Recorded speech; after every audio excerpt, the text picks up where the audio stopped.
No Jumper, coolest podcast in the world. And today we're bringing you a very anticipated conversation with a man who's been taking the internet by storm.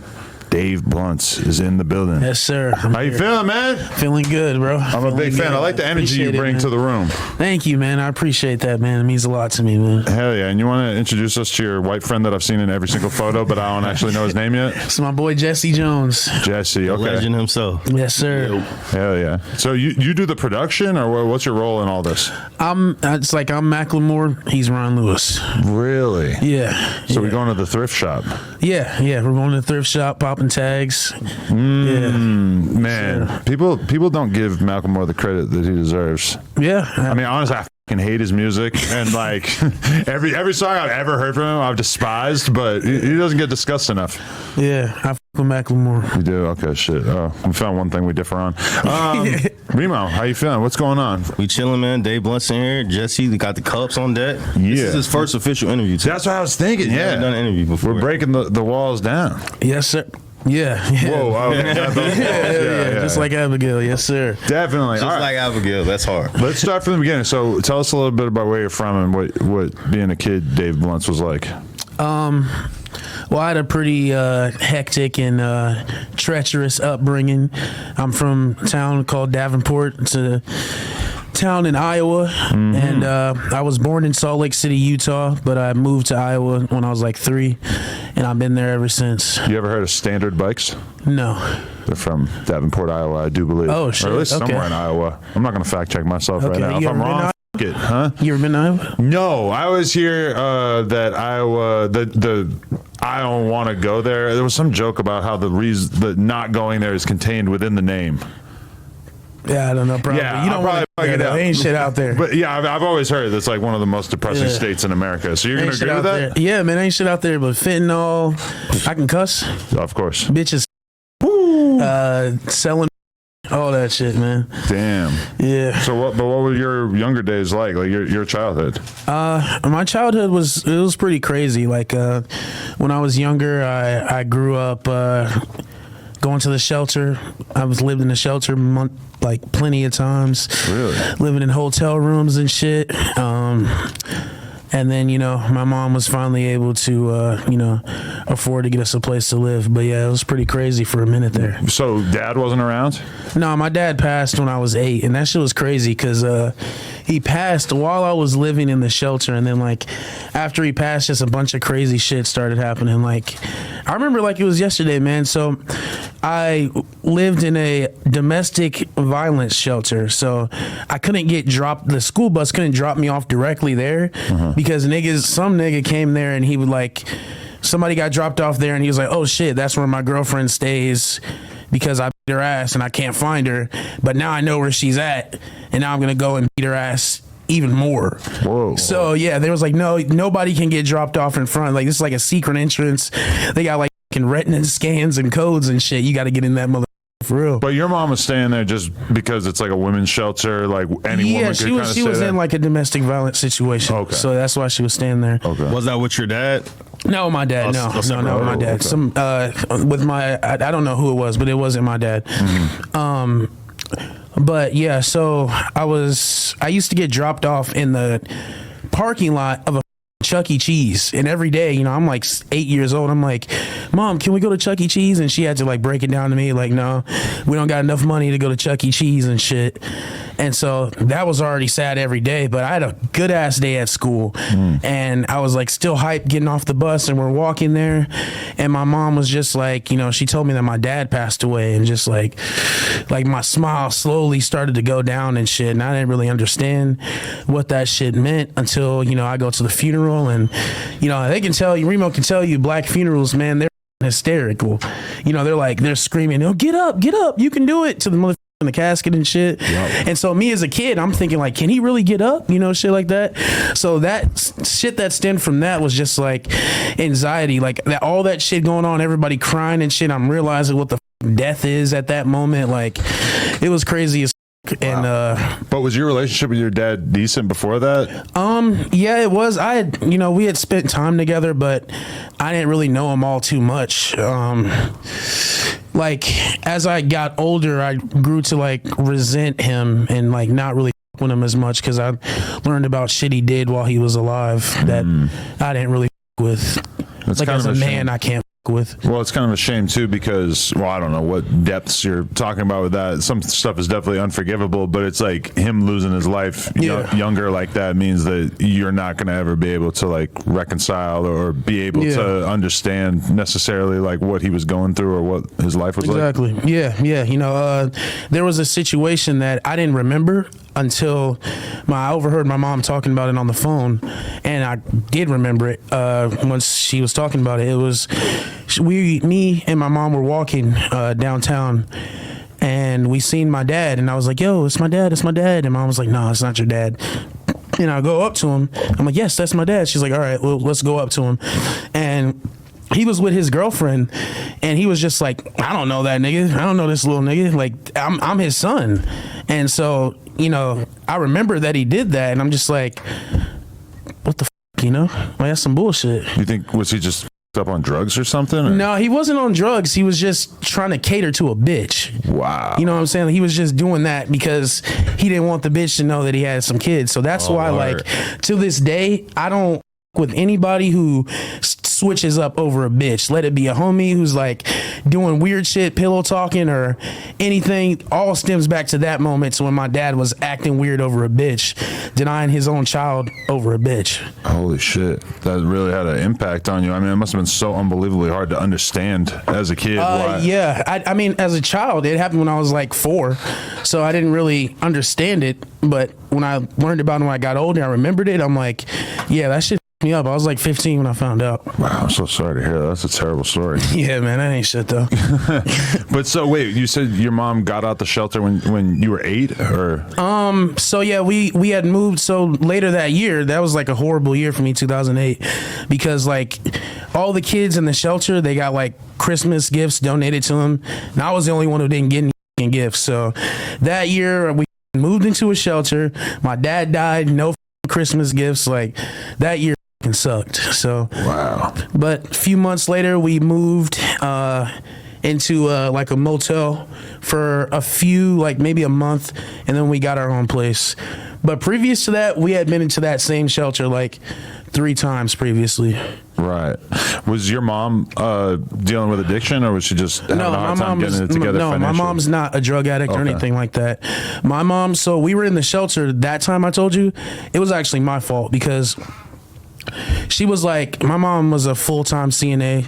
She was working, and I had got sick and went to the hospital, and she came to the hospital to stay with me. I was in like a whole like 3 hours away from our town, and so she was staying with me, you know, because I was her child, and because of that her job fired her, and then like she didn't have enough money. We had to like move into that shelter. So, and plus she was going through like a domestic violence situation, so she had to get out of there anyway. So everything kind of that shit up. Like she didn't have enough money to get a place because she was in the hospital with me. So damn. So when you're going through all this, are you thinking like, damn, my life is fucked up, or are you just thinking this is life because you hadn't really been exposed to too much else? No, like after my dad died, I kind of realized like what life was. Like people die and shit gets treacherous. So I learned at a very young age that yeah, this ain't shit. Like this is ass. I don't like this, especially because I would have friends whose like houses I would go over and shit, and there would be like video games and all types of shit. I'll come back home like, damn man, we gotta step this shit up. You know what I'm saying? But yeah, man. So yeah, it was crazy. People, I got big news. This episode is sponsored by our partners over at King Palm. King Palm has all of your smoking needs covered, from wraps to cones to goji wraps, tobacco sheets, and much, much more. Their new tobacco series launch is groundbreaking in many, many ways. This allows everyone to enjoy everything from one familiar brand with flavors such as banana cream, natural sweets, and strawberry kiwi. Get them at every smoke shop across America and even at your local 7-Eleven. Check them out on socials as well and use our discount code NOJUMPER50 for 50% off at kingpalm.com. Take the natural path with King Palm. Why were you in the hospital? I had like severe asthma. I think I was at school and I and passed out, and they couldn't wake me up, and I ended up having like pneumonia, some shit like that. I've been in the hospital several times throughout my life. Really? Wow. Yeah. What kind of kid were you in school and everything? Oh, I was like the class clown. Like I would constantly get in trouble, kicked out just for like cracking jokes and shit like that. Like I would get in trouble more than anybody. Even the kids who were actual bad kids, because, you know, you can't have some kid in there disrupting class and shit. You know, I understand now that I'm older and as an adult, but as a kid, I was like, man, why the do they like hate me? Why are they picking on me and shit? But I realized, you know, you can't have somebody who's disrupting the learning and shit. So, yeah. Yeah, it is weird too, because it's like you get older and then for the most part you're capable, or you're allowed to like be loud, you're allowed to be funny, you're allowed to talk, like, or at least if you could go out of your way to end up in a way of life in which that's not looked down upon. But when I think about that, like that was the primary thing I was getting in trouble for in school too. It was like talking and joking around during class. Hell yeah. But okay, so what was high school like, or as you get a little bit older? High school was fun, man. I didn't do shit. I didn't do any of my classwork, nothing. I was hanging out with this, smoking weed, just doing a bunch of shit that I shouldn't have been doing. How'd you guys become friends? We met through a mutual friend, my friend Matthew. I started hanging out with him, and he's one of those people who just hung out with any and everybody. So, yeah, I was hanging out. I met him through Matthew, and then we just started hanging out. So, yeah, that's how I met him. What do you guys relate over? Yeah, what was y'all dynamic? You look very different, but I'm guessing your personalities What did we relate over? Well, Matthew was one crazy motherfucker, because he's like 2 years older than us. So at the time we're 16, he's 18. He's got his own car, he's got his own apartment. So what he would do is he would pick us up and then just take everybody over to his apartment and leave us stranded for days. Really? Like he would be like, yo man, I'm gonna go pick up my girlfriend real quick, and he'd be gone for days. Keep in mind, this is school days. Like we have school the next day type shit, and my mom's calling me like, where the are you at? And I stay in the town I live in is called Davenport, and it's on the border of Iowa and Illinois. So you go across the bridge and you're in Moline, Illinois. So I'd hang out over in Moline, which is where he's from, and I would be like, I'm in Moline. She's like, what the f-? You're in a whole different state. Get home now. I'm like, well, I don't have a way to get home. Well, you found your way there, you got to get back. I'm like, well, shit, man. Like, all right, I'll get back eventually. So yeah, man, I would just spend days stranded with this motherfucker. We had a friend named David who would fight everybody over the food and shit. Like it was some real Lord of the Flies, Children of the Corn shit, bro. I always compare things to Lord of the Flies, and I feel like a lot of times people don't know what I'm referencing. Yeah, bunch of boys stranded together just having to figure shit out. That shit was real treacherous, bro. Like we had to fight over food, all types of shit, man. Damn. Did you graduate high school? No, I did not. I didn't go to my senior year. I didn't have enough credits to graduate anyway. But yeah, I think the only classes that I was passing was music and theater performance. That's it. So what do you think it was that made it hard for you to focus in school, or have a hard time getting shit done? Well, so I started out high school going to like an alternative school. I was getting in so much trouble in middle school. They're like, we don't think that you're ready for a normal high school setting. We want you to go to this alternative school. Well, for the alternative school, it was just all the bad kids there. So it's like, you fucking idiot. Why would you put me in with all the bad kids? Like all we're gonna do is bad shit, you know, smoking weed, skipping class. Like I got hella referrals, and there was something that a science teacher told me, because I'm coming to class every day. I'm like, bro, why the fuck are we learning about rocks?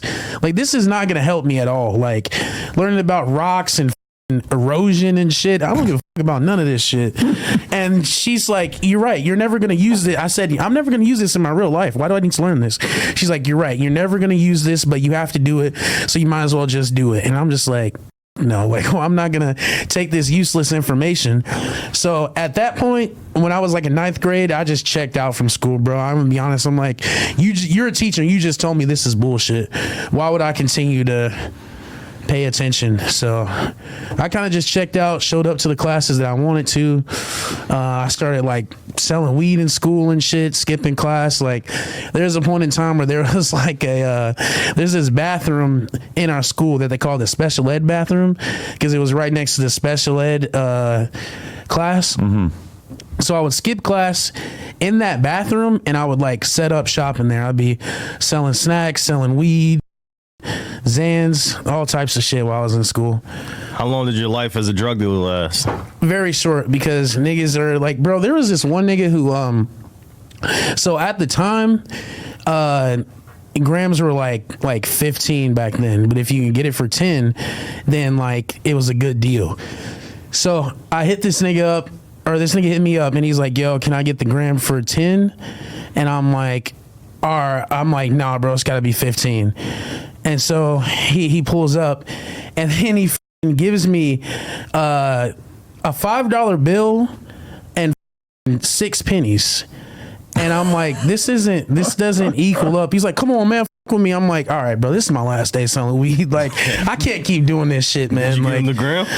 No, bro, I didn't. I'm just like, bro, on, man. Like, this is some bullshit. That's one thing I've heard from a lot of people who like sell weed and shit is that you really can't. It was very short, bro. It was probably like 4 months. You can't like, fuck around too much with the discounts, though. Yeah, you're gonna get yourself in a lot of trouble that way. Nah, but there was a point in time in my life where I was just doing a bunch of hothead, treacherous shit in the streets, and I just realized that that's not who I am. Were you always consumed with rap music, or? Yeah. Like my first album when I was like 8 years old on a Lil Tyke CD player was the Carter 3 by Lil Wayne. Oh, nice. And yeah, I was listening to that shit every fucking day, all day. So. And do you feel like that turned you out? Did it get you like fully excited about rap, or was it something else? No, it was that. It was definitely the Lil Wayne Carter 3 album.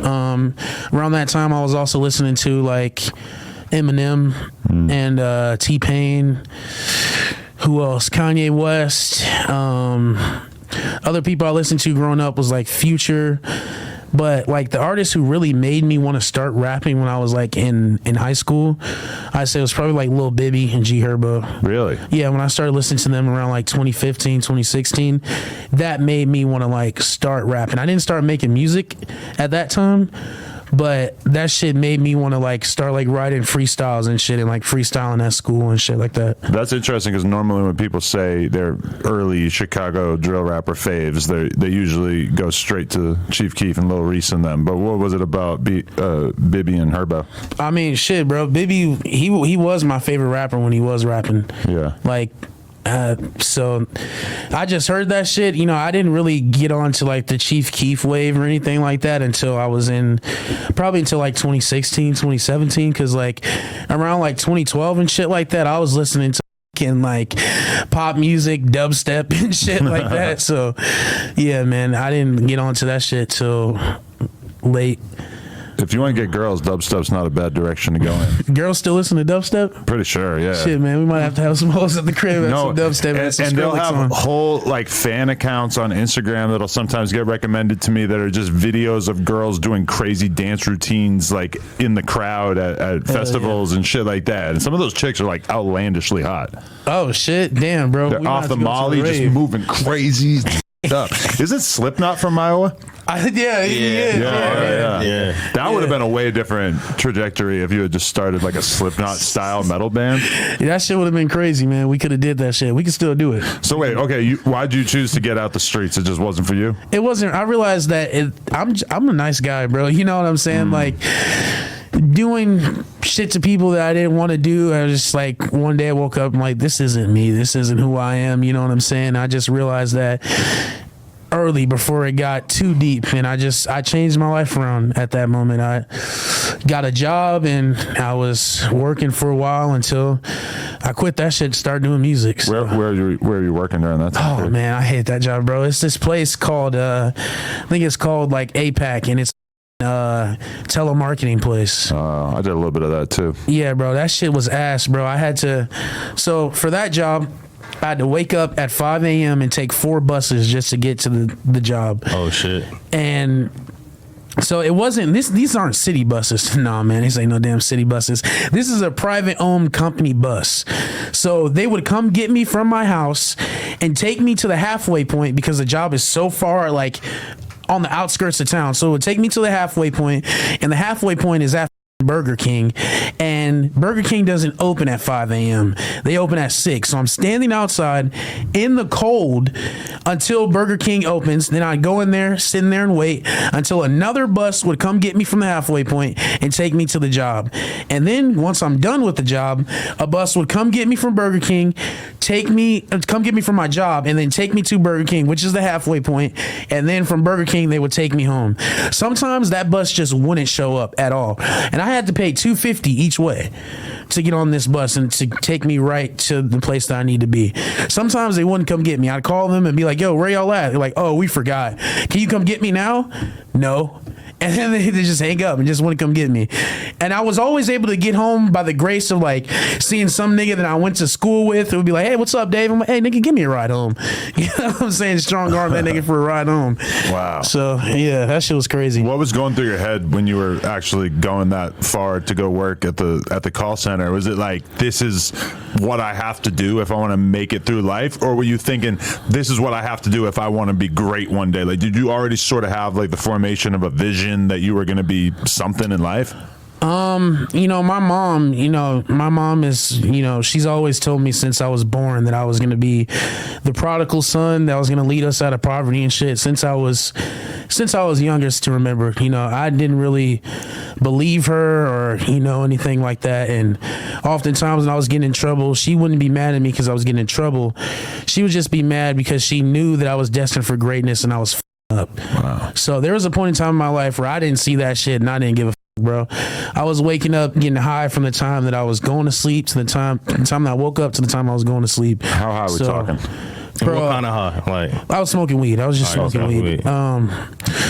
Shit, bro. I mean, I was really addicted to that shit. I was probably smoking like 2 zips a week, and keep in mind I'm broke as shit. So it's like that's a lot of weed for a broke mother. You know what I'm saying? Yeah. So definitely. Yeah, I actually quit though. In 2020, I quit. You quit quit smoking weed? Yeah, I was smoking from the time I was 9 to 20. Oh shit! What made you quit smoking weed?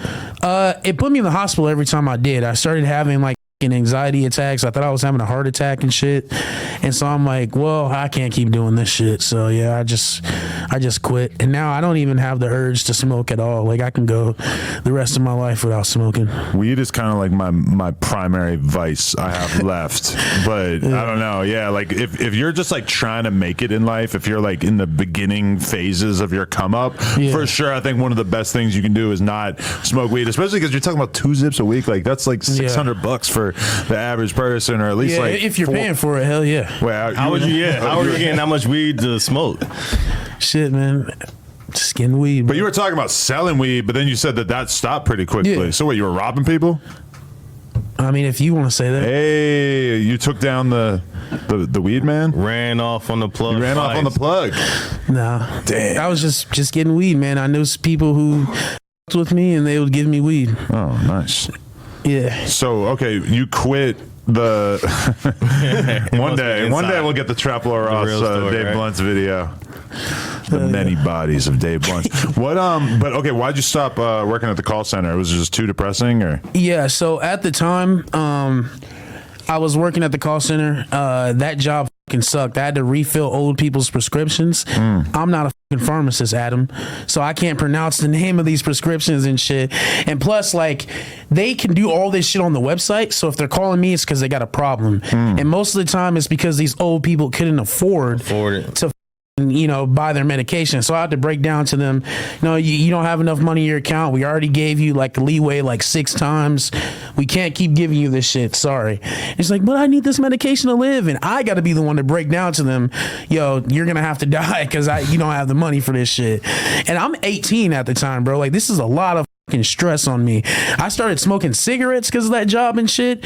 There was one day, like, I was on break and I was stressed, and this old black dude seen me. He was like, hey, old whippersnapper, you want a cigarette? I'm like, shit, man, let me take that shit.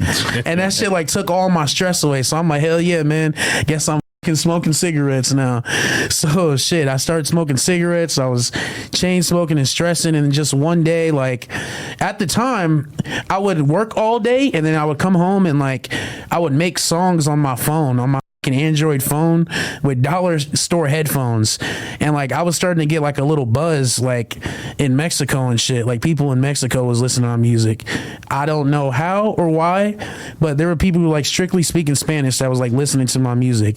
Were you thinking it was like a scam or something? Like these are like fake comments or some shit? I knew it was real because like I had gone viral a bunch of times. Like just like I would just post pictures of me and that shit would go viral. Really? Yeah, on Facebook and shit. And so like I had like 20,000 followers in like 2019, and it kind of just stayed stagnant there on Facebook. And like so it was like a real Mexican fan base cult. Like, you know, they would just always with my shit. So that kind of gave me the basis to like, all right, I can't keep doing this shit. Like these people are with my music, so I gotta quit this job. Like, and like I quit that shit. And when I did, I made like a big scene. I was getting ready to not say nothing, but my boss talked to me on my way out. She was like, whoa, didn't you just take your break? And I was like, nah, I f***ing quit. And I said that shit loud. I thought it was going to be one of those scenes in the movies, you know, where everybody stands up and is like, yeah. Nah, bro, they were all silent and like looking right at me. There's like white ladies who looked scared. They thought I was going to shoot that bitch up or something. So no, I wasn't going to do that. I just walked out, and she's like, wait. She's like walking after me and shit. And I'm just like, she's like, why? What's going on? And I'm just like, bro, like I can't keep doing this shit, man. Like it takes me like 4 buses to get here, 4 buses to get home. Like I can't keep doing this shit, man. This job sucks. You guys didn't train us correctly. And she's just like, I understand. And like it's out in the middle of nowhere where that job is, so I'm looking at the horizon and the sun is just like coming out and shit, and I'm like, damn, this shit looks like low-key. It's like beautiful scenery out there, Adam. And so I'm just looking, and I start like crying, tearing up. I'm like, bro, I gotta make something shake with this music shit. Like I was talking to God. I'm like, God, I really don't care if you tell me that I shouldn't do this. I'm just gonna keep working until I get it. So I went home and I just started making songs in my van every day. My mom's van that was like broken down in the driveway for like in 2 years. I would make songs in there off my fucking phone. And yeah, eventually my friend hit me up. He was like, yo, I got like a studio set up. You know, your music's good, but it needs to be better mixed. So you just come over to the crib. I started cooking up with him, and yeah. Did that take things to a whole nother level? Because I'm slowly becoming aware that there's more and more rappers who are recording on their phone on a daily basis. Yeah, but so this was back in 2018. They didn't have BandLab or anything like that. There was this app called N-Track that I would record on, and I couldn't actually export the songs. So I would screen record them on my phone and then post that shit on Facebook. I didn't have a SoundCloud account at the time or anything. Right. So, yeah. Do you feel like you were able to grow a lot as an artist recording on the phone? Or were you like real limited until you got in the studio? Yeah, it was real limited. Like it was very basic shit, you know, but people was with it. I mean, going back now and listening to it, a lot of those songs I can't find, but whichever ones I do, I'm like, this shit is ass. Really? I don't know how anybody liked it, but they was with it. So yeah, and then once I got in my friend's studio set up, my sound upgraded, and I started to get like a lot of fans. This was like 2019. And yeah, and then after that, I kind of my friend just got busy, you know, he couldn't really record me all the time, so I got my own studio equipment and started cooking up. And that's when my shit, you know, once I was able to like do that shit myself and really just lock in, yeah, I was able to go up. Definitely. It's crazy because, like you said, that you've been rapping since 2018. Yeah. Or 2018, right? So that's about 6 years. Hell yeah. A lot of people think that it just happened overnight. So you've been grinding for this. Yeah, like I've been unemployed for 6 years. Yeah, once I quit my job in 2018, I didn't go back and get another job. Like I would have like a job for like a week or something, and then something would always happen. So yeah. Like, so you were just staying with your mom? Where were you? Yeah, staying with my mom. Where are you getting money to exist? And I was on Social Security, bro. Yeah, that's how I would get money to. I mean, most of my money went back into my household, so I would have like $26 to pay like my auto-tune subscription for the month, and then another like $20 to pay for my Xbox Live or my Xbox Game Pass, and then the rest of the money is just going to the household, buying groceries, shit that my mom or my sister needed. And I was today years old when I found out you had to pay a monthly fee for auto-tune. Yeah. Is that something everybody in this room knew besides me? A lot of people just cracked that shit, but I already had a up laptop, so I didn't want to get more viruses and shit, so I just decided to pay it. Holy shit. So when did the music start to like really connect, or when did you feel like you actually took another step in terms of people knowing about your shit? I'd say like around 2022 is when I started like getting like a following outside of Mexico and shit. For the longest time, it was just people in Mexico that listened to my music, and I would ask them like, yo, you guys can't even understand me. Why do you listen to my music? Like, we don't understand you, but it sounds good. So I'm like, damn, I'm like the reverse Bad Bunny type shit. What the that is crazy, man. Yeah. That must have been weird being stuck in that limbo of like, damn, I got some fans, but they're not exactly the fans that I thought I was going to get. Yeah, I mean, like, I was just appreciative that anybody would listen to my music, man, for real. Like, and, you know, they're like ride or die for me to this day. You know what I'm saying? Like, there was one time there was this girl that didn't text me back, and I like posted, I was like, yo, if you love me, tell this girl to text me back. And like, there's like 1,000 comments. And then she commented, and then they were just like harassing her in her inbox and shit. And she's like, why the f did you do that? And I didn't know the power that I had at that moment. I'm like, damn, these motherfuckers is on go for real. That's crazy. So, but hey, man, they like what they like south of the border, because like, I don't know if you know Drake Bell. Like he got canceled / like stopped being considered cool in America. Goes down to Mexico and he's like the biggest thing, and like they still fuck with him like crazy, even though he's like super controversial out here, and I don't really understand it, but he's out here like filming like Spanish versions of like every song, learn to speak the language and shit. That's you never thought about doing that? I've made a couple Spanish songs before. Oh, there you go, yeah. But the thing is, like, a lot of my only music that's out is from this year and like the end of last year, because like in November I got like really discouraged. I'm like, it's about to be 6 years of me making music, like I'm broke as shit, you know what I'm saying? Like, nothing really to show for it. I'm gonna quit. So I just deleted all my music. I had a full discography out from like 2018. I deleted all that shit back in like November, and around that time, November, and then like I was done making music for like 2 weeks, and then just everybody just like, what the fuck, this song was on my playlist, like where is it at? People just like telling me to keep going with the music shit. And there was been times over the years where I did quit music for a minute. There was one time I actually like threw my studio equipment away in the garbage. It was at the bottom, and there's like a bunch of shit on top of it. There's like you know, just garbage on top of it. And so I go to hang out with my friends, and I come back, and my music equipment is laying on my bed with a note, and my mom said, you know, never give up on your dreams. And I'm like, damn, you know, gotta keep going now. So every time I tried to quit, it would be something like that would draw me back in. No, but that's motivational as to think that like 6 years of hard work is not enough for everybody for them to make it in the music business. I was listening to an interview with this girl that I've been listening to a lot lately, and she said that. She's like, realistically, if you want to make it as a musician, you probably need to be ready to put 10 years in of grinding your ass off before you're going to make it. And like she was saying that in the context of like, I feel so lucky I made it after working for like 5 or 6 years. But there's a lot of people out there that have been working for 6 months that probably just needed to hear you say that it took you 6 years to really get where you needed to be. Yeah, and 6 years of just, you know, I mean, there'll be like little sparks of something, you know, like I said, I had the Mexican fan base, and yeah, like that's really what kept me going, man. I and play Fortnite with my fans and shit.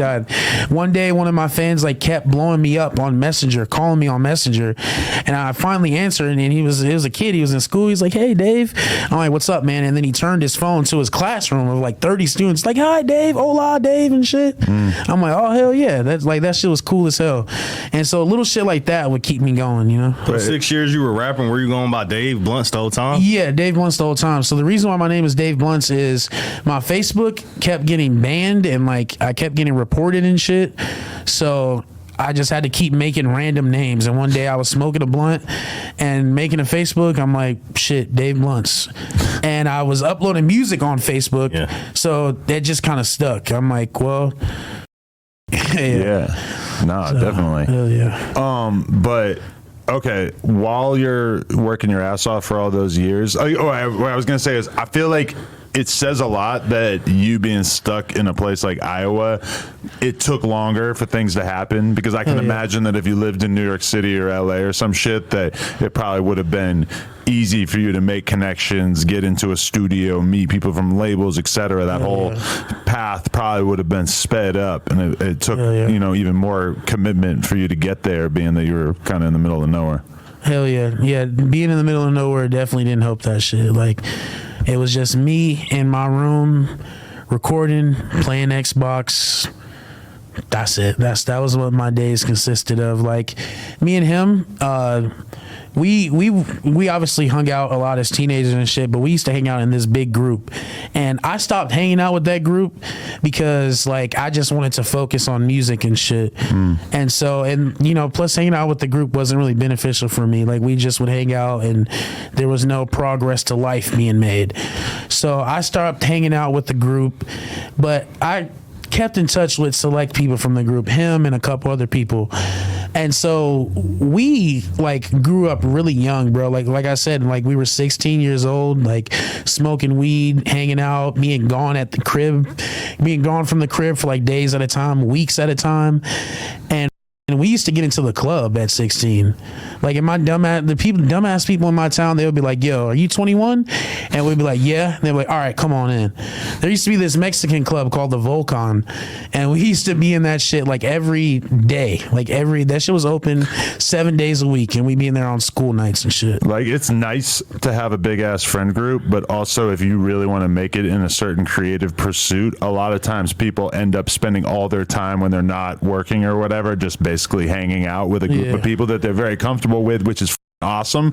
But at the same time, like, a lot of people, if you want to make it in life, you actually have to really, like, detach yourself from just hanging out. For myself, it was like, I'm not going to go to the bar every night anymore, because it used to just be all my friends in Long Beach. That was just every night. And when I started to stay home and be like, nah, I'm staying home, I'm like watching these podcasts, I'm like watching these interviews, I've been like researching a bunch of the shit that I'm starting to get into. I got a lot of blowback from my friends at the time, because they got the feeling that I thought that in some way I was like better than them, because I wanted to put my time into working on this shit as opposed to just having fun and hanging out, you know? Yeah, I had a bunch of friends who felt that way as well. I mean, they still feel that way, but you know what I'm saying? We'll get into some of that. All right. Wait, I want to ask you, what's your perspective on all this? Watching him grind and struggle, were you thinking, like, I believe in your talent along the way? Yeah, since he started. I always had the vision. I always thought he was going to be like a comedian first or something. Like, I thought he's like the funniest person I know. Yeah. So, like, I thought he was going to be like selling out comedy shows or something at one point. But once he started rapping, the first song I heard, I was like, he's got it.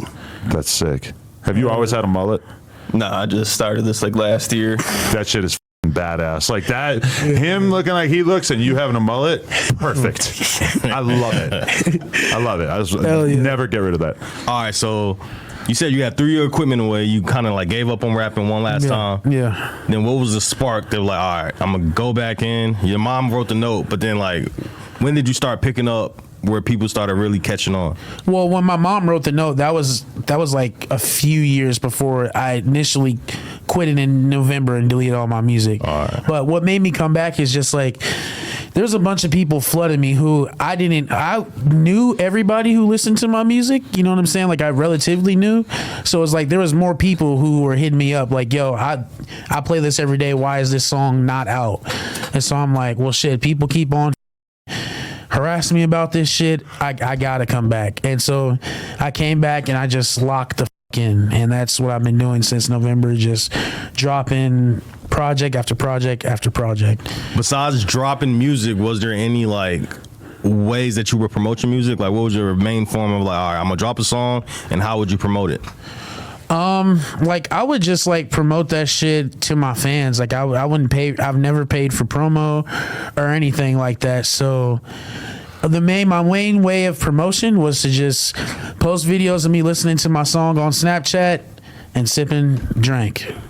On Snapchat though? Yeah, why Snapchat versus TikTok? Because I didn't like TikTok. I just thought it was corny and lame. But when I started going up on there, because I was like, well, I just dropped this album and I know this shit is hard as fuck. So let me just post what I'm doing on Snapchat and just post it on TikTok and see what happens. And after a week of doing that, my shit started going up. That's a weird reality of like promoting your music and shit these days, is this that, yeah, like me or you probably spend most of our time on Instagram, but there's a whole nother world on TikTok, on Snapchat, on Facebook. Like these are just all these fucking giant communities. Hell yeah. How'd you end up on the radar? Because that's, I think, the first time that I saw you. Yeah. They just hit you up. They hit me up, yeah. How many like views did your shit have at that time? I mean, not a lot, bro. I probably had like, my biggest song had like 20,000 plays on Spotify. That's so interesting because I look at on the radar and like sometimes I'll be like searching the people on there and I'll see that they have like very few views and shit, and I'll be like, I wonder if this. I always assume like this dude probably paid to be on here or something like that, but they're actually like picking out people that they believe in. Yeah, they hit me up and they said, "You come to this New York on this date, you can have the interview. I mean, have the performance and shit."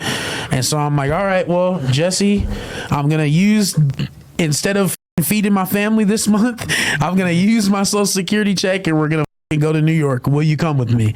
And he was like, hell yeah. So yeah, I used that shit to get a plane ticket, and we were there for like, I was in New York for maybe like 12 hours to do the performance and walk around the city, you know what I'm saying? Get sturdy in Times Square, you know what I'm saying?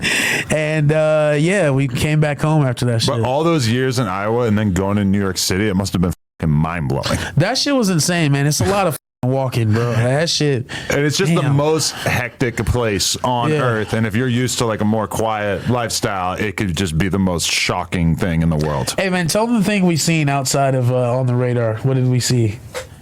That guy. Oh, a homeless guy teaching cat circus tricks, practically.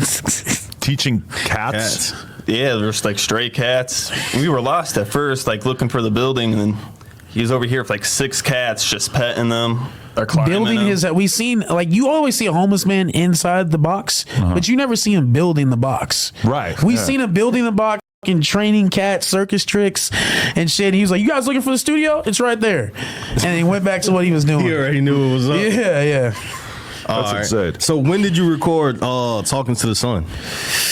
Oh shit, that one I recorded that in like 2022. Like that was some shit that was in my vault for a minute, but I was getting like, at the time I was like kind of in limbo because I was getting like flown out to LA from like a label, like a bunch of labels I've met with out here. Well, so they had tapped in even before the On the Radar thing. You were already in a little like bit. all that shit was happening at the same time, and at the time I had like 1,000 followers on Instagram, and so yeah, they just started tapping in, and so I'm like, well shit, I've really like, I'm trying to pick out my best songs to give to the label, like to play them, and I'm like, I don't really know what to, at the time I recorded my album and then I broke my studio equipment. Like my computer was already being held together by tape and shit, so that shit just gave out right after my album. I'm like, damn, I don't have any new music to show the label, so I gotta go into my vault. And that was just a song that I recorded in 2022. I was like, well, I'm just gonna post a little snippet of it on TikTok, and that shit just started going crazy. You got to give it to the labels, man. They got the crazy analytical software that lets them pick shit out that's surging even before it really hits like high numbers. That shit is crazy. Hell yeah. What songs did you have out for the label to start like reaching out to you anyway? Just I had just released the album like at the end of March. It was called I Would Like to See You Try. So like Crying in the Kitchen, song I had called Honey Buns, just that whole album it was really with. Crazy. You feel like so what song you feel like really took your career to where it's at right now? Definitely Crying in the Kitchen. Crying in the Kitchen, for sure, right? That's the one that shit was about a real situation. That whole album was about a real situation. Break down what Crying in the Kitchen is about. Okay, for so people who don't know. it's about this girl who had a situation with, her name is Madison, and like her new guy, his name is Julian. And yeah, man, that whole situation is insane. Yeah, all right, because Madison name, all right, there's a few people that get name dropped a lot in your songs. Yeah. Madison's one of them. Yes. Abigail. Yeah. Julian. Yeah. And I'm probably missing like 2 or 3 more, but you're introducing all these characters. Yeah. So to confirm, Madison is a real person. All these people are real people. Yeah. All these people are real people. Yes. All right, so you were dating Madison? We were not dating. Madison is someone who I've known since I was 14, and we've been like off and on situationship since that age. And like, I've done fucked up shit, she's done fucked up shit, but ultimately I believe that she's done more fucked up shit than me. But I'm not gonna lie, I'm not gonna sit here and act like I'm, like a good guy and all this, because I'm not. I can break down the full story if you guys want me to. Yeah, definitely break down the full story. So we met when we were 14, and we went to the same school, and we were just like texting each other, talking and shit. We would see each other in school, and I had added her in a group chat with me. And because I was in the group chat with my friends and shit, they just kept asking me. We were 15, bro. They're 14, 15. They were just like, bro, did you smash? Did you smash? I'm like, no, I didn't smash. And they kept asking me, and so I'm like, okay, yeah, I did. I did not. I lied about that shit. Shouldn't have did that. It's not cool to lie on your dick. That's some high school ass shit right there. Exactly. That's some kid shit, bro. Like, I would never do that now. Yeah. But as a kid just trying to fit in with my friends, yeah, I did say that shit. And then I was like, hey, don't tell nobody. And they was like, yeah, we won't tell nobody. That never works when you're young. Yeah, that don't work. So then she gets into an argument with them in the group chat, and one of my friends is like, shut up, bitch, you're a hoe, you be fucking Dave and shit. And I'm like, oh, why did you say that? And then like she found out, she got mad, and then like from there we just like, we weren't cool with each other. We would see each other in school and say you and shit like that. I'd call her a bitch, she called me a fat ass, shit like that. And like, so sometimes we'd be cool. We see each other, say what's up, and be cool. But there was one day when we were in the cafeteria, and what I would do at school during lunch is like, we would just go around like cracking jokes, like have a big crowd. There'll be like roast sessions, freestyles and shit. And one day I said something to one of her friends, and she was just like shut the fuck up, fat ass. Like, she said something that got like the whole crowd turned on me, and they were like on her side. They was like, ooh. So I needed to think quick. Yeah. And I needed to say something that would like get the people back on my side. You know what I'm saying?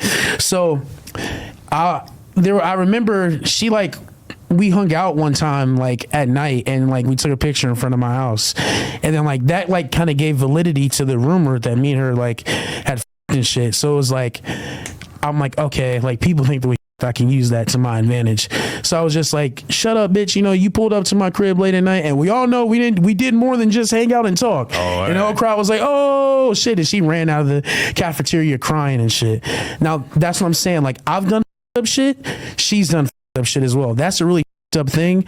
But at the same time, Adam, Remo, Jesse. That's a good interview tactic. Constantly like relate to people by saying their name. That's a good move. You're smart. I was 15 at the time, man, and it's like I'm 23 now. I'm a grown ass man with real responsibilities, people depending on me. It's like I'm not the same person I was back then. So after she, ran out this cafeteria crying, I felt bad, and it was just really from then on, we just wasn't cool. But then, she would like reach out. She like reached out one time when we were after high school. I was like 19. And we started hanging out. We started kicking it, and she would like come to the studio with me, and we would make music together and shit. And yeah, like around that time, she would just do weird shit, bro. Like, we would get into arguments, and she would always bring up that moment from when we were 15. I lied about that shit, and I apologized to her like so many times severely, and she says that she would forgive me, but then she would bring that shit up every time we would have an argument. And I'm just like, okay, if you don't forgive me, you think I'm the worst person in the world? Cool. Leave me the fuck alone. Stay far the fuck away from me, because I'm not trying to sit here and like deal with that shit. Like, that's just dumb shit, bro. Like, at this time, I'm a grown ass man. I'm trying to make some shit shake with music. You know what I'm saying? Like, I this is extra shit that I don't need to deal with. I don't need to be worrying about this shit.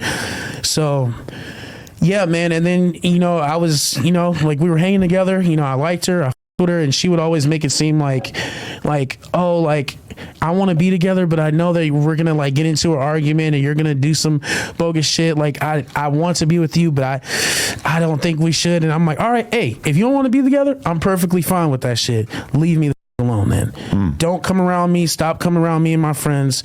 Like I don't want you around. You know what I'm saying? And she would just like cry and like profusely cry, show up to the studio looking for me and shit. And I'm just like, bro, like, what the f- do you want to be around if you're not like either we be together, get the f- from around me, you know what I'm saying? And it's just like and she was like, we can't even be friends. I'm like, look, I'm down to be friends, but it's like I need some time to like get over this shit before we can be friends and shit. And she just wouldn't accept that, bro. She would just come around all the time, and I was just like, bro, just get the f- away from me. And so like, yeah, bro, we would just, that shit would just never work. But then also she would do weird shit. Like we would be off and on, and like, she would just like, you know, we'd be talking and shit. And then she would just do weird shit, bro. Like she would get a boyfriend, and then like, she would always call me. And she wouldn't just be happy with the nigga, bro. She would call me and make sure that I knew that she was with somebody. And this would be like 6 months to a year of us not talking. She'd be like, hey, how's it going? I'm with this guy. He f***s with your music heavy. And so I'm talking to this dude. I'm like, hey, man, you know, appreciate you for my music. And he's just like smirking like, yeah, your music's fire, bro. Yeah, sure. And I'm just like, what the is this? Like, why are you doing this? You know what I'm saying? Really weird behavior. And it's like, I don't know why the she would do that. Like, she would be in a whole relationship and still try to involve me in that shit. And then she would get mad at me when the dudes would like stop with her because all she's doing is mentioning me. And it's like, okay, well, you can't blame me for that. All you got to do is leave me the alone. Simple. You know what I'm saying? But with this she would do that so many times. She's done that shit. And so with this most recent situation, Julian Madison. Wait, so you and Madison never were dating, but y'all kind of like were in love, it seems like. Yeah. You loved her? Yeah. And she kind of like loved you, it seems like, right? I mean, she would say that she didn't, but all her actions kind of went against that. You know what I'm saying? It's like, I would say, leave me the alone. I don't want to talk to you. And she would keep like trying to force herself either into my life or like into my friend group so she can be around me. And I'm just like, what the f- is this? You know what I'm saying?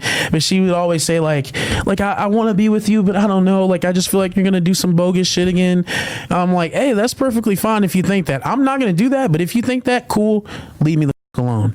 But like I said, she would do that weird shit and like call me with like dudes and shit, and like her relationships wouldn't work out because she was always talking about me instead of being happy with the nigga.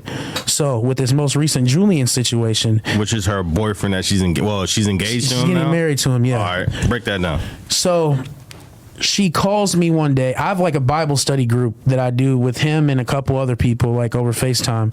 And I'm in the middle of Bible study and she calls me. I don't answer because I'm in Bible study. There are many things that you've said already on this podcast that I've never heard anyone say in an interview. And I'm going to throw Bible study, the Bible study that we run on FaceTime. I don't think I ever had a rapper say that. So they're very unique. Yeah. Hell yeah. I like it.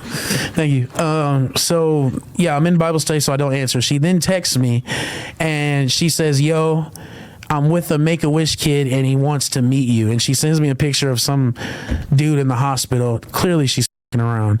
And this motherfucker looks like Agent Junie Cortez from Spy Kids and shit. He's got a f***ed up ass curly haircut and shit. And I'm like, man, that boy don't know me. Like, get the f- on somewhere.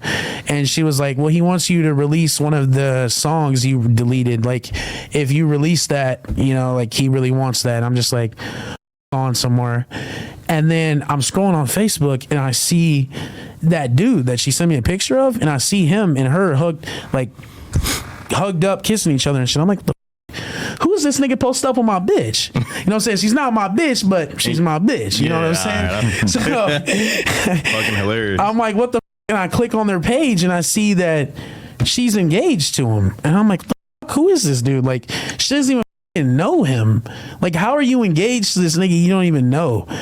And so after that, like I was sad and depressed for a few days, and then I just put that shit in my music. I'm just like, I'm just gonna air it all out in my music.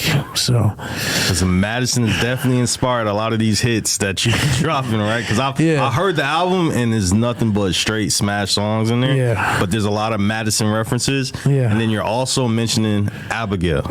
Oh shit.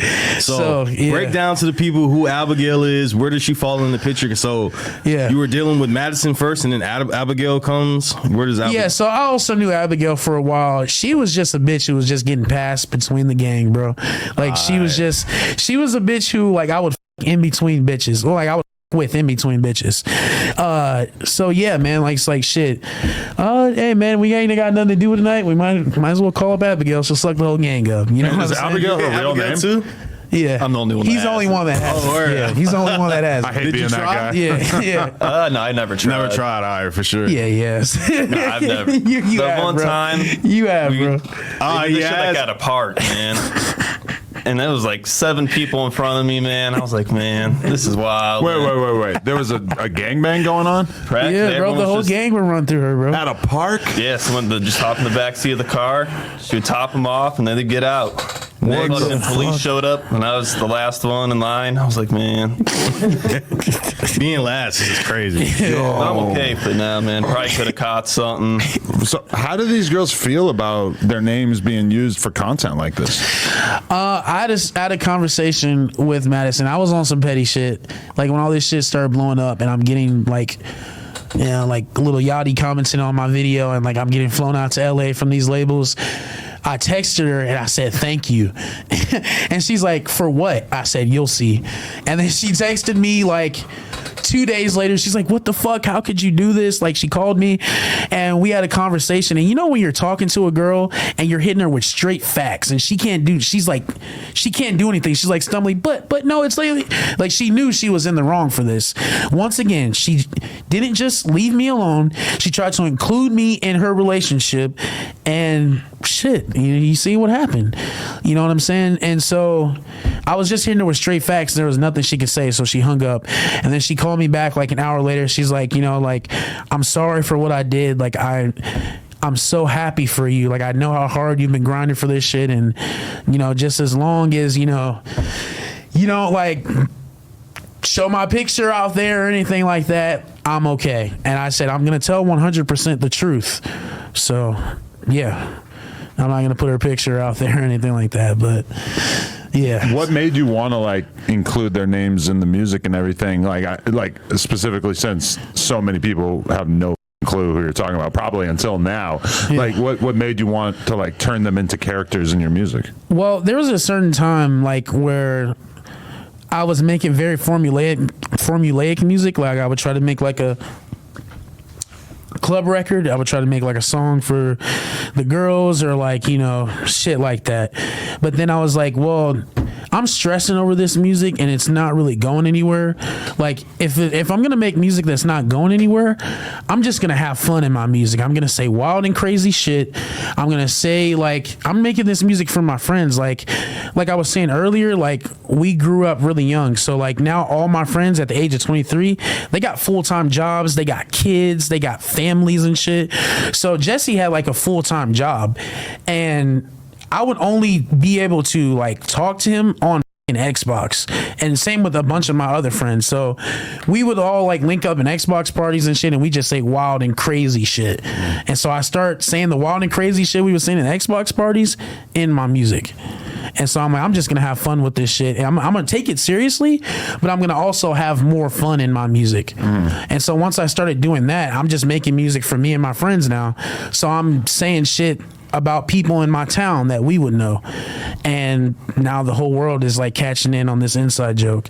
Yeah, which is crazy. So like, all right, so Madison's cool with her name being mentioned. Yeah. So what about Abigail? Because it seems like you're in love with Madison, or you were at one point. Yeah. But it seems like you might have been in love with Abigail too. Yeah, like there was a point in time where I really took Abigail serious, you know. To my fault, I shouldn't have did that, you know, because she's just, you know, She doesn't want to change, man. She claimed that she wants to, but she doesn't. Like, I really tried to help her. You know what I'm saying? I knew that she was like, and I knew it. Like, that's how I met her, is off of her. So, but she came to me one day, you know, we were talking, and hey, hoes are cool, man. You know what I'm saying? They're really like cool people to have conversations with. You know what I'm saying? Hoes are cool. You gotta be careful not to fall in love with them. Exactly, which is what I did at one point. I've been there. So yeah, she's like, I really want to change, but like, I don't know how. Like, she really broke it down to me. She's like, yo, like I feel like nobody in my life loves me, but like when I'm having sex, like I feel loved. So like that's why I keep doing it. So I'm just like, damn, that shit crazy. So like I really tried to help her. Like I brought her into like my Bible study group, and like I was reading the Bible with her, and like, you know, I was really like trying to love her and shit, but she just kept doing dicks, man. She just wouldn't stop. She was a Xan head? In a Xan. Yeah. She was doing Xans and shit. And like shit she would do, like weird shit in my Bible study group. She would like type 666, all hail the devil. And like the other people in the group was like, the f is this, man? Come on, Mike, bro. I don't know, man. Yeah, it's your last day in Bible study. Yeah, man. You're out of here. Kick her out of the group. And there was this one, like I said, we would be off and on at the same time with Abigail and shit. At the same time, same thing with Madison, off and on. And so one time, like, she couldn't get me to answer the phone for like months. So Abigail is crazy because she would like go to the phone company and change her phone number because I would have her blocked just to like be able to call me. Wow. And shit. Because I wouldn't answer because if it was like unknown, because I know it was her. So yeah, she would do that shit, download text now numbers and shit. So she finally got me on the phone, and she's like, yo, I got this hotel. Can you just come over? Like, we can spend the weekend together. And like at the time, I was like really big into Fortnite and shit. And I was playing Fortnite. The only way I had internet was connection from my hotspot on my phone. So I'm like, damn, this shit is ass. Like, my internet sucks. I'm like, well, tell you what, they got good internet there. Okay, hell yeah, I'm pulling up. So I brought my Xbox with me. My plan was, shit, man, I can get some top, play some Fortnite for the weekend. Sounds pretty good to me. So I get there, I'm playing Fortnite, and she's just like, it's the middle of the summer. It's hot as it's a heat wave. It's like 110 degrees. Yeah. I'm in the hotel room. Our air conditioner is working, but it's like not really working barely. And I'm sweating. I look over at her, she's shivering, and she's saying, I'm cold. And I'm like, what the fuck? Like, you're on some nut shit. Like, this is getting real treacherous here. Like, I don't know what's going on, but I keep playing Fortnite. She's like, I'm shivering, I'm cold. I'm like, yeah, you know, you tripping, just chill. I'm getting ready to clutch this 1v4.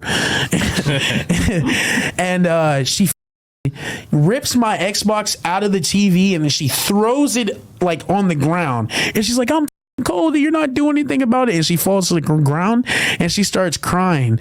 I'm just standing there like, bro, is my Xbox broken? You know what I'm saying? Like, I'm like, damn, bro, like, you're tripping. Like, what the f? And then she's like, I'm having like withdrawals from Xanax. I'm sorry. Like, I'm going crazy. I'm like, nah, you on some nut shit, bro. Like, this is the beginning of a Law and Order episode, bro. I can't be doing this shit. I got my Xbox and I left, bro. I got up out of there. And yeah, bro, she was tripping, man. Wow. She just won't stop, bro. I mean, to this day, she's just. So did she break your heart because she kept other guys? Because it seemed like you don't diss Madison as much. It seems like you always taking shots at Abigail. Like, you're always saying that she's selling pussy for weed. It's more of my time because like I actually put time into that bitch. Like, I tried to help. It's more of like I'm angry that I got my time wasted. I really tried. Like, I really tried. You know what I'm saying? And it's like, damn, man, you know, she's like selling pussy for money. She's selling pussy for weed, for anything, man. Like, shit, bro. Any type of currency, you know, Legion Denarius. You know what I'm saying? Like, she's fucking for it. So, wow. Damn. Yeah, man. Shout out to Abigail. Yeah, shout out to Abigail. Where is she? All right, so what does she think about her name being dropped in the music? She doesn't like it. No, she doesn't like it at all? No. But after this, you know, so I'm about to drop this album. And then after that, I'm not going to mention Madison Abigail anymore. Or any people from your hometown? Probably people from my hometown, but not those two, because it's like it gets redundant at a point. If you really blow up, Yeah. we getting Abigail on here. You gonna get the real story. platform, bro. You can't, man. She ain't gonna say shit. When this album drops, all right, there's a song on there which is my favorite song, maybe to date. Dave Blunt's drop. It's called Chase Wilson. Yeah. All right, break down the lore of who Chase Wilson is, because the song is actually, you were debating about putting it on your album, but you said it's actually coming out, right? Yeah, it's gonna be on the album. So yeah. who is Chase Wilson, and why did did he just catch this song on your album, and he's gonna be upset once he hears this? Yeah, so Chase Wilson he's an artist from my area, and his claim to fame was he had like a feature with this artist named Stitches. Shout out Stitches. Okay. And so he would just like meat ride out of Stitches. Like he would just say like, I'm better than you niggas because I got a Stitches song. But then like Chase Wilson started getting like allegations on his name that he was a pedophile and shit. So people stopped fucking with him, and then they just stopped with him because he had an ego as well. I can't even find Chase Wilson on YouTube, even when I include Stitches. Yeah, exactly. Oh, yeah, I can't find it. Yeah, so he so you know, after my shit starts going crazy, he starts talking shit about me on Facebook, and like people are sending it to me. I'm just like, I don't even know this nigga. You know, I've never talked to him or had a conversation. He's like, yo, like Dave Blunt's had to go outside the city to get motion. I'm still holding it down.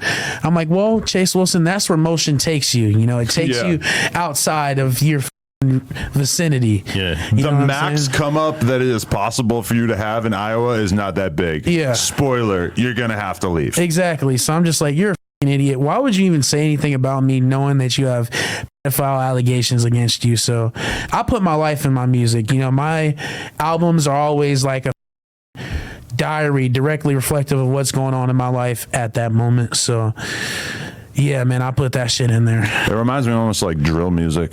It's like we're going to create this whole web of different people that you know who they are and you can pay attention to them, but instead of ops, it's like girls who are getting gangbanged by 7 dudes in the park. Yeah. In the park at night. Yeah. For real, no, that's crazy. Hell yeah. So did you know Chase Wilson? Yeah. Damn, was he like the homie or? Nah, not really. He was always weird. Yeah, it's a weird dude, bro. So what do you think he's gonna have to say when the songs come out, when the song drops?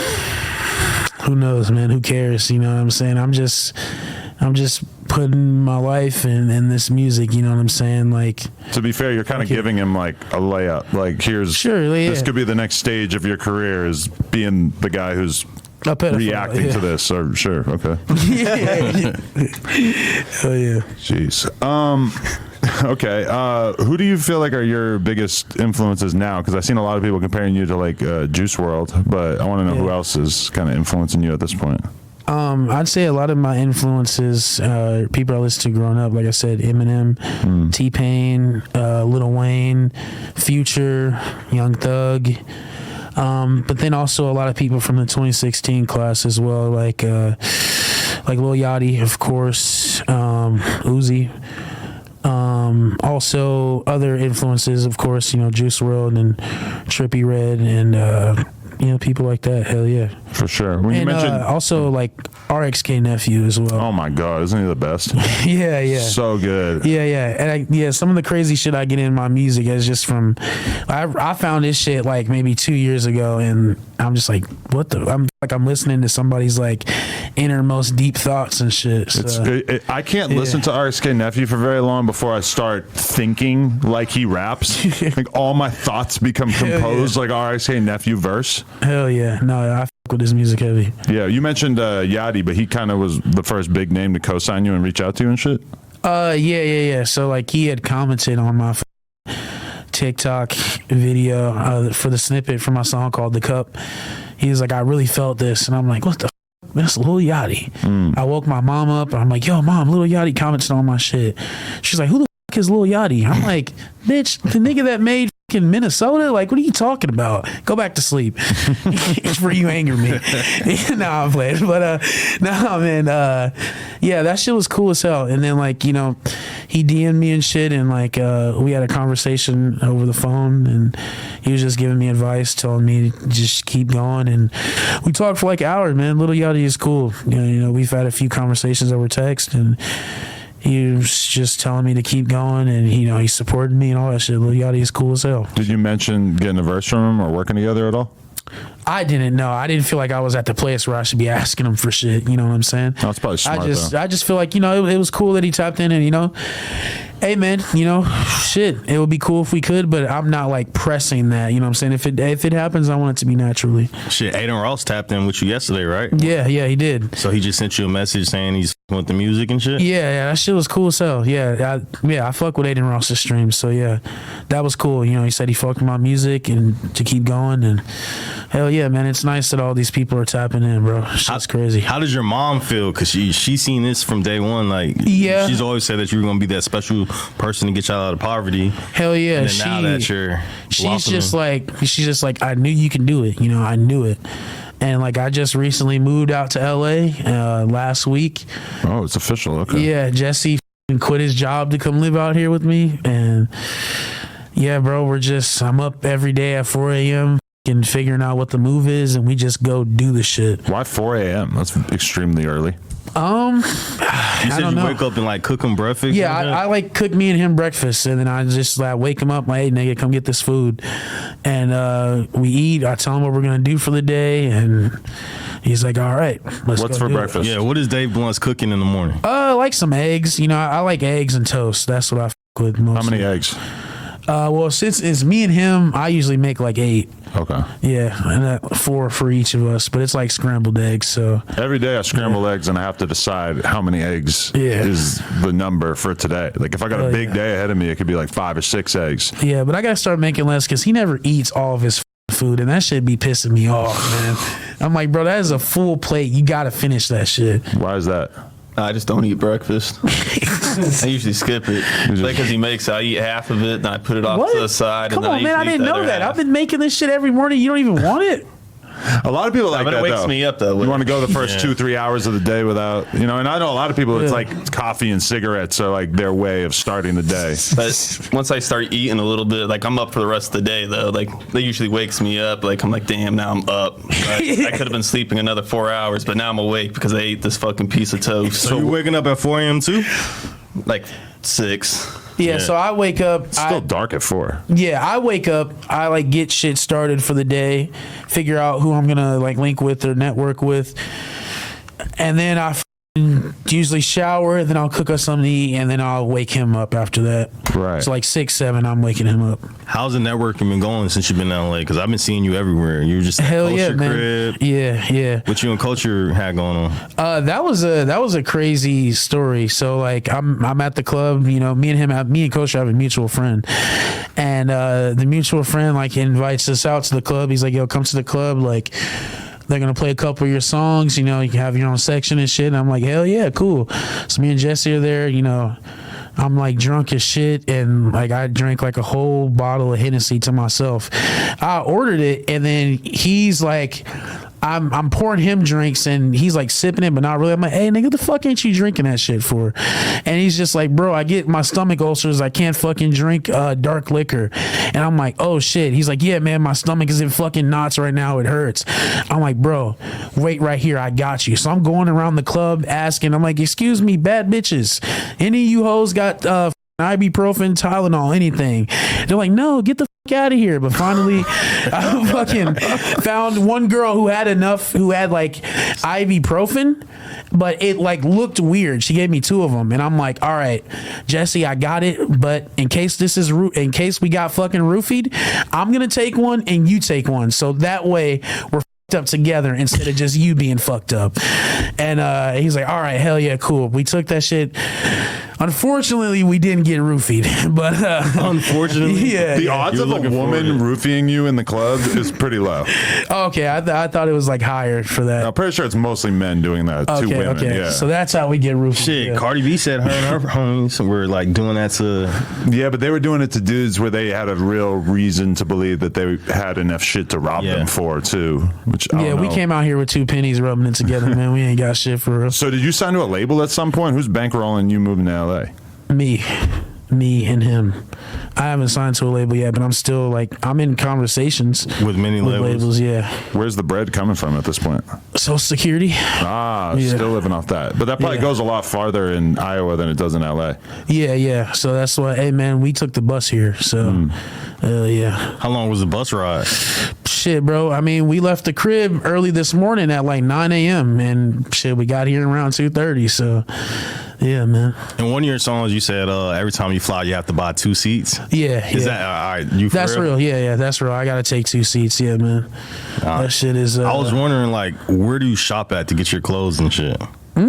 Mainly like places online is where I get my clothes. Yeah.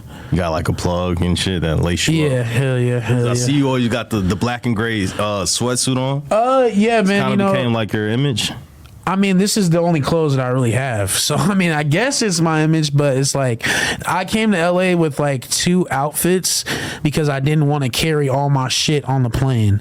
So I was just like, eventually I'm going to save enough money up to have my mom ship that shit to me. So, yeah, for now it's just this and the fucking tie-dye shirt and green pants. Respect. 2 outfits is insane. Yeah. Came out here with 2 outfits, and it's the American dream shit, man. Hell yeah. Making shit happen. Okay, so have you always been a bigger guy? Relatively, yeah. Yeah. Is that something that you struggle with, or do you just love yourself and you're like, fuck it, this is who I am? Yeah, I'd say it's something I struggle with, yeah. But I'm working on it, you know what I'm saying? I plan, hopefully after this album drops, I can sign a deal and, then I'll have the money to, get a personal trainer, you know what I'm saying? All that shit. Do you like overeat, or do you have more like a glandular thing going on? Well, it's not a glandular thing. I don't know what that is. But. Well, it's like people it's either like you're kind of doing it to yourself, or like some people have kind of like a health condition. I'd say it's definitely me doing it to myself. Yeah. What's your poison of choice? I mean, there's no really like poison of choice. It's more just like laziness. Like I'll just eat and then like chill or like sleep or some shit like that. But I'm willing to make the change, you know what I'm saying? I'm willing to like start. I mean, shit, bro, like being in LA, having to fucking like, if you park somewhere, it's like 9 blocks from your actual destination. So this is like since I've like been blowing up, this is the most like exercise I've got in my fucking life. Walking around these fucking airports, man, going to all these places, man. It's like, bro, like my feet hurt, bro. Like I left my Air Force Ones at home and I just got like house shoes, bro. This is what I move around in because I got to stay comfortable. Yeah, because I feel like it's from a marketing perspective though. I feel like you get their attention as being a bigger dude, and then people love the story of somebody who kind of makes their life better. So that could be like the story of the next album. Could be, but hey man, I'm just wearing this shit to be comfortable. So yeah, definitely. I see you always have the double cup. Yeah. People speculate what's in the double cup, and then you just drop the song Purple Stuff. Yeah. So explain what the purple stuff is to you. It's just purple stuff? I mean, yeah, bro. Don't worry about what's in my cup. Yeah. I mean, shit. When did you start drinking? Shit. Like, I mean, I don't like sip every day or anything like that, but it's like, do I sip quite often? Yeah, probably since I was like 16. Yeah. So you left the weed alone and just said, fuck it, I'm a sip. Yeah. Yeah. What about like you do any other drugs like perks or anything? I mean, I've dabbled with other drugs, but do them on a consistent basis? No. Like perks, there was a point in time where I was doing that a lot, but now I just do that shit occasionally. I've took ecstasy like twice. I don't think I'm ever gonna do that shit again. Xans, I was doing those pretty consistently for a minute. Not with Abigail, no. But more I was only doing Xans. Like I'll take like prescriptions. It's like the little blue ones. Like alprazolam and shit. Footballs. Yeah, so I would just take those to like help me sleep or some shit. Like I wasn't abusing those. Like that shit's just to help me sleep or like calm down because I do have like anxiety and shit. So what's your favorite lean brand? Probably walk. Okay. Yeah. It's easy to get that out in Iowa? No. It's very expensive out here. Probably a lot more than it is in Iowa. Yeah. That's probably why Lil Yachty reached out to you. He's like, damn, I can get some lean out this dude. No, we ain't talking about anything like that. Oh, okay. He's like a low-key lean lover. And as the years go by, he kind of like reveals it bit by bit more and more. Yeah, you probably sold him the shit that he had in Poland, right? What is your current state of like the underground? Like, what's your thoughts on like the current underground scene? Like, people comparing 2016 to like the new underground in 2024 with guys like you and Netspin and Ian popping. Like, what do you think about that wave? Well, I think they were saying that about the last wave, the 2021 era. The Sofago era? Yeah, and I feel like this one makes the most sense as being compared to the 2016 era, because it's like it's more personality driven this era. As the 2016 was very personality driven. So I think we have if they were to compare us to that era, I would understand that. Who do you put in there? Like, who do you put next to you in this realm of like the new guys? I would say like Ian, Netspin, Laserdem. I mean, there's a bunch other that I can't fucking think of at this moment. Molly Santana. Shout out to Molly, she's going crazy. Yeah. And like I'm not trying to like sub anybody or anything. I can't think of it right now. But yeah, man. Hell yeah, people like those people. You did any music with any of the guys you just named, or no? Any songs in the work, but with your album, any features that you want? Features that I want on the album. Yeah, if you can work with any artists. I feel like the next album is where I'm gonna start doing features, but this album there's no features on it. But if I could, hey, I'm willing to work with any artist. So yeah.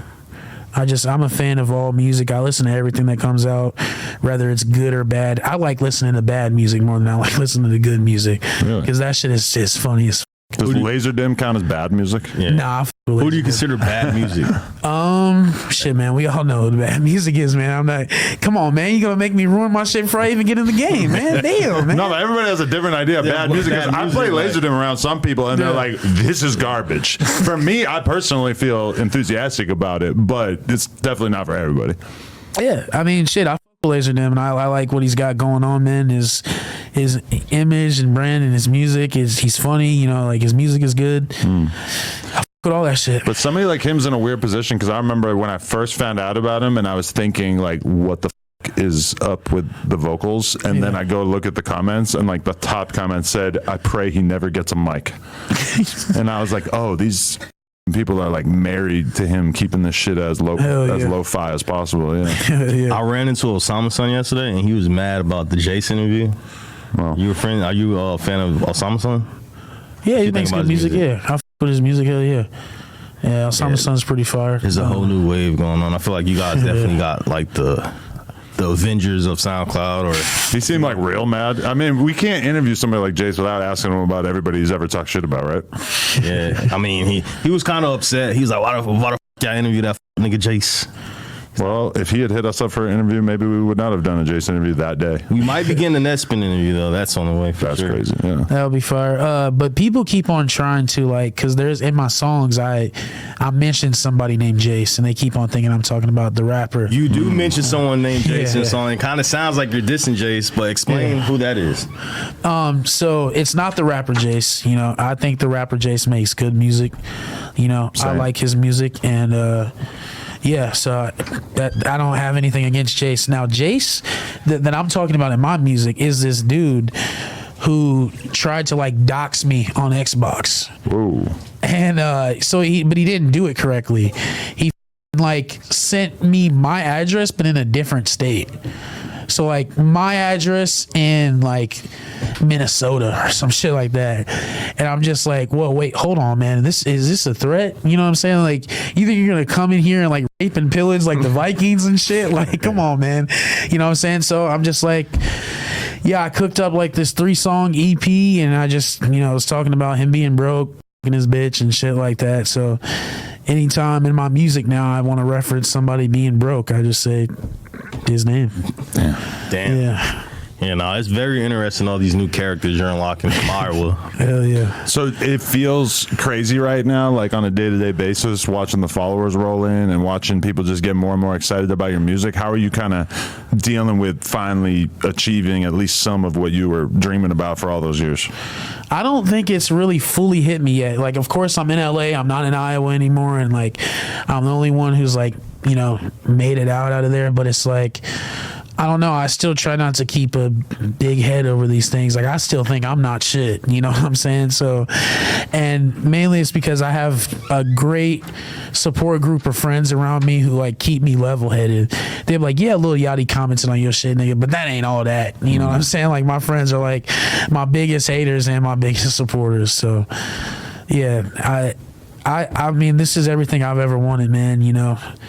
Been watching No Jumper since I was like 16, so this shit is crazy as I'm happy to be here, and yeah, man, just hopefully LA doesn't turn me out, man. Hopefully I don't get a cocaine addiction, man. Be careful about that. Shit, yeah, man. Don't let anybody roofie you or anything. Yeah, I'm trying to get roofied. Oh, man, I can just imagine them dragging your ass out the club. That's going to be a whole thing. So the album is dropping, though, this month? Yes. And give them the date. June 28th. June 28th. Yeah. Hell yeah. Definitely. Well, we're all excited for it. I know you already heard it. I already heard it. It's fire. Like, I'm literally Chase Wilson. I'm sorry, bro. Like, it's up, but he needs to work on his search engine optimization, because I need to be able to search his name and find it. So I don't know what he's dealing with in that regard. But yeah, man, like, you got a great personality, and thank you, man. For sure, I think people are gonna latch on and just want to see you win. So definitely keep grinding, keep making music, and thank you, man. I think it's gonna keep going up. Hell yeah, I apprciate that, man. Jesse, and what's the name of the album too for the people? The name of the album is Well Dude, Here's My Thing. Why that name? So all of my albums, the titles of them are the ones that I've released this year, are all going into each other. So the first one was You're Not That Special. Second one is I Can Do What You Can Do. The third one is I Would Like to See You Try. And the fourth one is going to be Well Dude, Here's My Thing. And I plan on releasing 2 more albums in the series. And it's going to be, the series idea is I'm having a conversation with somebody who's like my hater or my doubter. So, yeah. You gotta stay in touch with that negativity, because that'll fuel you. Hell yeah, bro. Definitely, man. Yeah. Well, everybody go turn Dave Blunts up on all platforms. I feel like they're gonna have you in their face constantly in the very near future. This glow up ain't gonna stop anytime soon, right? Yeah, bro. Hell yeah. Let's go. Hope not. Yeah. Dave First Blunts. interview. First interview. Yeah, first interview, right? That's a good look, man. Hey, I appreciate you for Hell showing yeah, bro. love. Thank you for having me. Doing that shit at the store and everything. We appreciate that. Hell yeah, no problem, bro. Hell yeah, man. Dave Blunts. Shit was fun, man. I got some shirts in my size, but Yeah, we got to figure it out. I'm gonna stitch a few of them together. Right? No problem. We could do that. Hell yeah. All right, Dave Blunts, appreciate you. Thank you, Remo. No Jumper, coolest podcast in the world. Like, comment, subscribe. We out.